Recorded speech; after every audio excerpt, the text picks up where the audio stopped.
Thank you, Mr. President. Distinguished delegates, dear colleagues and friends, I welcome the opportunity to have this important and timely exchange with all of you.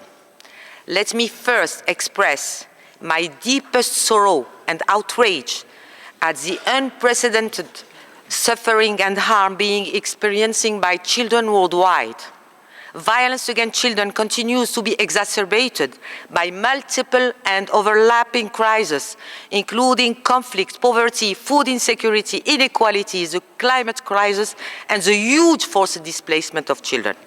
Millions of children worldwide are victims of physical, sexual, and psychological violence, child labor, child marriage, female genital mutilation, gender-based violence, trafficking, bullying, and cyberbullying, among others. We know violence has a devastating and intergenerational impact. We know violence has a huge human and economic cost. We know ending violence against children is possible and it makes economic sense. Increased investment in integrated services and early support for children has a high return and can save economic costs of up to 5% of national GDP.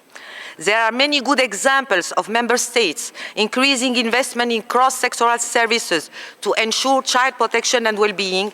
I am working with a group of states across all regions to support peer learning in this regard and to engage other states to embark on this game-changing path. Excellencies, this year marks the 15th anniversary of the establishment of the mandate. Mobilizing, supporting, and connecting member states remains central to my work, as does documenting and sharing good practices. I continue to pursue evidence-based advocacy together with UN partners, civil society, academia, faith-based organizations, financial institutions, private sector, and children. In my 12-country visit across all regions, and through the engagement with 39 member states presenting their voluntary national review in 2023, the critical need for strengthening national and local systems has been stressed, including identifying together concrete and context-specific action. Greater attention is being paid to children and their protection from violence in national and local plans, as well as in the United Nations Sustainable Development Global Framework. Ending immigration detention and stressing the critical importance of the protection of children in anti-trafficking efforts continue being key aspects of my work as chair of the UN Task Force on Children Deprived of Liberty and co-chair of the Interagency Coordination Group Against Trafficking in Person. Above all, my work is fully informed by my constant engagements with children. In 2023, I engaged directly with over 2,200 children. Children are duly involved in the production of child-friendly version of the report and all materials we produce. Excellencies, my report today focuses on the urgent need to protect the rights of children on the move, an issue on which I have embarked a large number of UN principals and partners, including SRSG, CAC, UNHCR, UNICEF, UNICEF Innocenti, UNODC, and IOM. The world is facing a critical moment. An unprecedented number of children are on the move across all regions, whether as migrants, asylum seekers, refugees, or internally displaced persons due to multifaceted and overlapping global crises. Today, more than 43 million forcibly displaced persons are children. This displacement, coupled with a lack of protective measures, is placing children in extreme danger. At every stage of their perilous journeys, children, especially those who are unaccompanied or separated, are at heightened risk of exposure to violence and exploitation. This includes sexual exploitation, slavery, trafficking, smuggling, forced marriage, forced labor, illegal adoption, or recruitment for criminal activities, among others. Many of them die, go missing, or end up on streets. Many of them are stateless. Many of them are living in camps or informal settlements for years. Many children are deprived of liberty and separated from their families.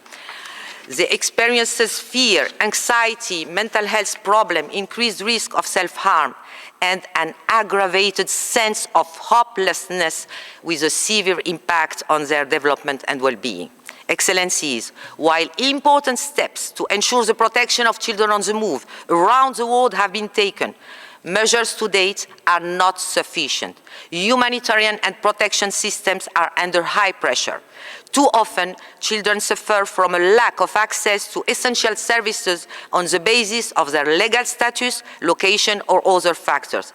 The barriers may be legal, political, or administrative, as well as cultural, linguistic, and financial. Children and their families often lack information or support in overcoming these barriers. Discrimination and xenophobia can be compounding factors and were highlighted by many children whom I met. During several visits across our region, I identified varying levels of vulnerabilities of national and cross-border systems of identification, referral, and protection. Lack of coordination between immigration and border control authorities on the one hand and child protection services on the other within and between countries compromises effective protection. But these protection challenges can be overcome through strengthening national and local protection systems that are accessible to all children on the move, avoiding unsustainable emergency parallel responses. This will allow children on the move to live in dignity and to have access to information and integrated services, including birth registration and documentation, education, health, justice, and social protection. Early detection, referral, and care of the most vulnerable, especially unaccompanied children, are essential. These services should be led by the child and social protection sector rather than by authorities responsible for immigration and security or border control. Children must never be separated from their families and detained on the basis of their migration status or that of their parents in any settings, as this is never in their best interest. It is also essential to engage children and young people on the move safely and ethically as key partners in shaping the response. This is the only way to transform the continuum of violence that shapes the lives of children on the move into a continuum of care and protection. Excellencies, many children on the move remain invisible and forgotten.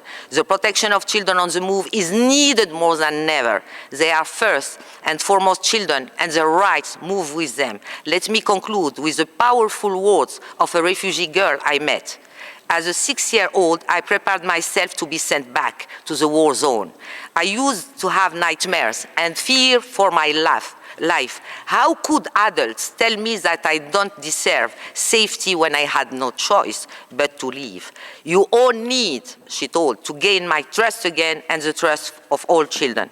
It is really time to act now for and with children. Thank you so much.